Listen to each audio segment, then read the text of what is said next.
Hello friends, welcome back to Neha education. कैसे हैं आप सभी और आपकी प्रिपरेशन कैसी चल रही है? कमेंट्स बॉक्स में मुझे बताना।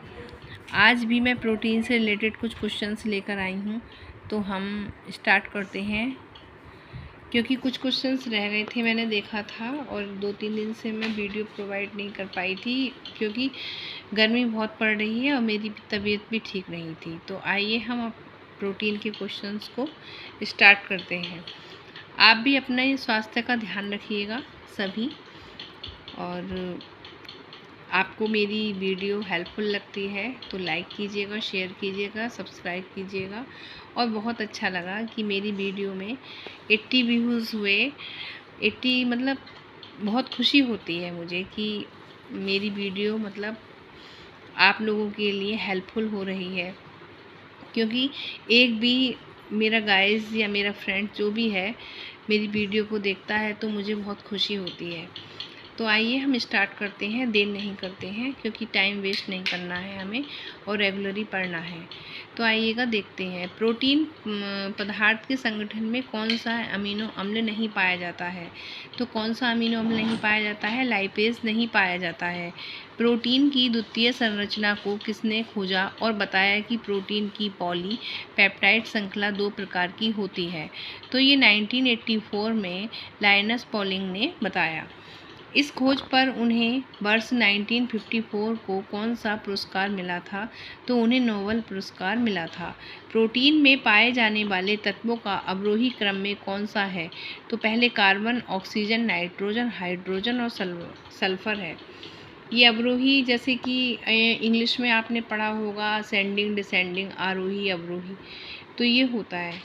ठीक है, अब आगे हम देखते हैं। प्रोटीन के कार्यों को इंगित करता हुआ कथन नहीं है, तो वसा के उपयोग हेतु अत्यंत आवश्यक। भारतीयों के शरीर में किस पोषक तत्व की न्यूनता के कारण रक्तहीनता रोग होता है? तो लोहे की कमी के कारण हो जाता है।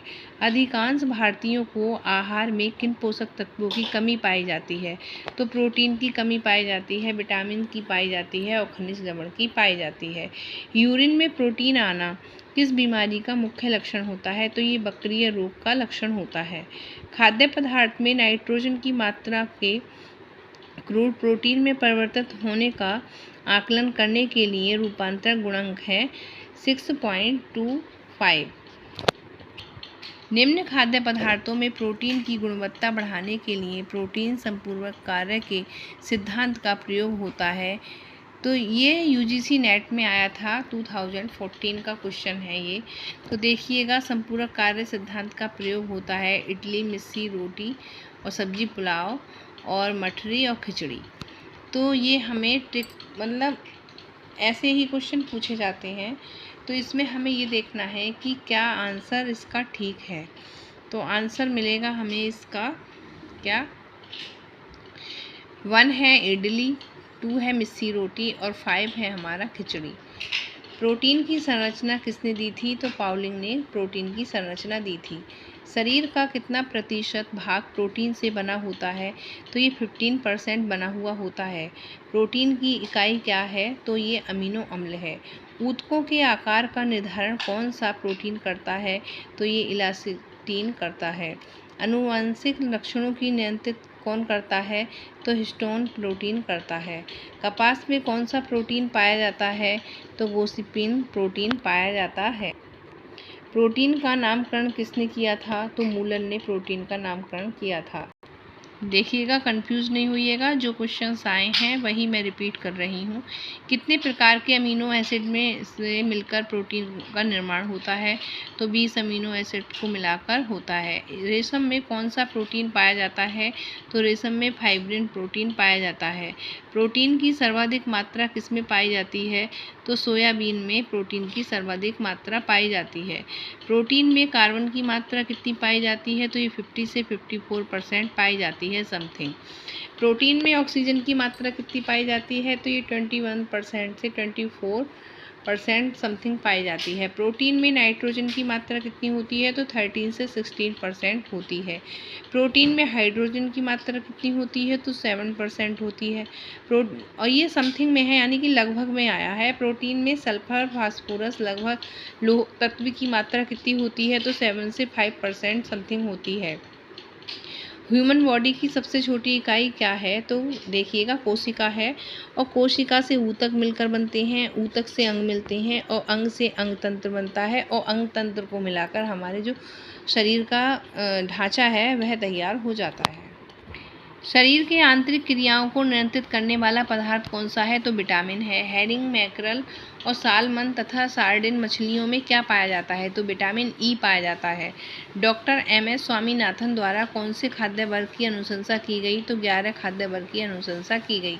अब 11 खाद्य वर्ग हैं, तो 11 खाद्य वर्ग में क्या आता है देखिएगा।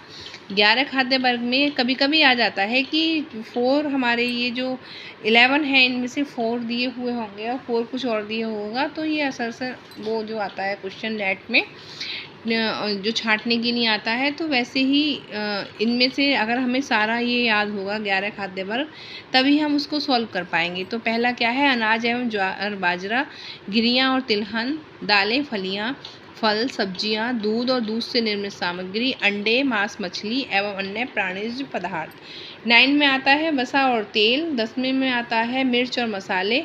और 11वां है हमारा शक्कर एवं अन्य स्टार्च युक्त पदार्थ। और ये हो गए हमारे 11। फिर नेक्स्ट क्वेश्चन है हमारा, त्वचा झुर्रियाँ युक्त एवं उसका रंग पीला होना लक्षण प्रदर्शित करता है हमारा कुपोषण का। दूध तथा दूध से निर्मित भोज्य पदार्थ मांस, मछली, अंडा, दालें, चना, सोयाबीन, सूखी सेम, मटर, मूंगफली, तिलहन, अनाज, मेवे आदि होते हैं शरीर निर्माणक भोज्य पदार्थ। 1 से 3 वर्ष तथा 4 से 6 वर्ष के बालक के लिए ICMR द्वारा कितनी कैलोरी ऊर्जा दैनिक निर्धारित की गई? तो ये 1200 से तथा 1500 कैलोरी निर्धारित की गई। यह प्रश्न 2004 के TGT का है और इसका जो आंसर है पहले RDA के अकॉर्डिंग है। यदि यह प्रश्न अब पूछा जाएगा तो हमें RDA 20 के अकॉर्डिंग ही देना होगा इसका आंसर।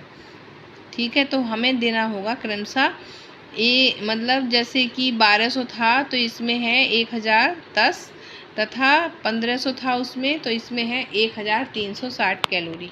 तो ये आप लर्न कीजिएगा, कंफ्यूज नहीं होइएगा, क्योंकि बहुत से बच्चों के पास पुरानी बुक्स होती हैं, वो उनसे पढ़ते हैं, कुछ को नॉलेज भी नहीं होती है कि RDA है क्या। RDA मतलब चेंज होता रहता है। तो RDA हमने 10 पढ़ा था और अब है हमारा RDA 2020, तो उससे रिलेटेड ही क्वेश्चन अब पूछे जाएंगे।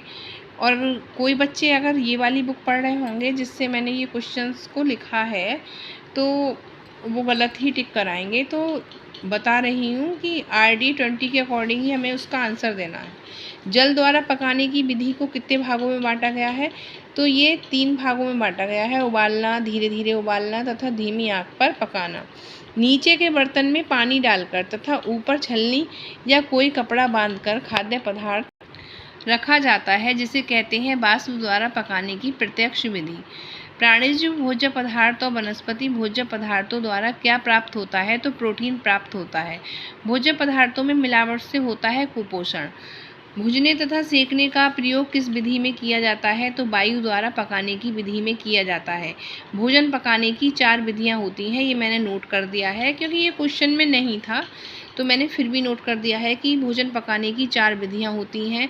जल द्वारा पकाने की विधि, वाष्प द्वारा पकाने की विधि, चिकनाई द्वारा पकाने की विधि और वायु द्वारा पकाने की विधि। अंडा तथा दूध सुरक्षित रहते हैं, ये होते हैं भाई 35 से 40 डिग्री फ़ारेनहाइट पर या 40 डिग्री सेल्सियस। रेफ्रिजरेटर में शुक्राणु की वृद्धि 40 डिग्री से नीचे क्या हो जाती है? तो ये रुक जाती है। बोतलों द्वारा फलों के संरक्षण के लिए आवश्यक नहीं है उसमें सांद्र गंधक का अम्ल मिलाना। तो देखिएगा अब 10 मिनट्स हो जाएंगे इस वीडियो को और फिर अपलोड होने में भी काफ़ी दिक्कत आती है।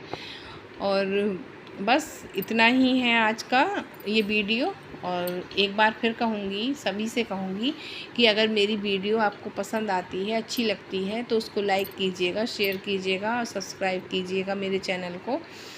और अपनी प्रिपरेशन को बेहतर कीजिएगा, अच्छे से तैयारी कीजिएगा और एग्ज़ाम की चिंता नहीं कीजिएगा। एग्ज़ाम कभी भी हो सकता है, तो हमें अपने आप को प्रिपेयर करना है। तो मिलते हैं हम नेक्स्ट वीडियो। और हाँ जी, एक बात और कहूँगी, अपने स्वास्थ्य का भी ध्यान रखिएगा और गर्मी बहुत पड़ रही है तो पानी भी लेते रहिएगा जैसे हम पढ़ रहे हैं। और कंटिन्यू 1 घंटा लगातार नहीं पढ़िएगा, जैसे कि हमने पढ़ा 40 मिनट्स, तो उसमें 15 मिनट हमें दे दीजिए आप कि पानी पी लिया या थोड़ा टहल लिए, थोड़ा अपनी एक्सरसाइज कर लिया और फिर हम वहीं अपनी चेयर पे बैठ गए और फिर हमें लर्न करना चाहिए। तो उससे हमारे शरीर में एनर्जी भी बनी रहेगी और हम बोर भी नहीं होंगे। तो ठीक है, बस इतना ही कहूँगी। मिलते हैं हम नेक्स्ट वीडियो में, तब तक के लिए बाय, टेक केयर।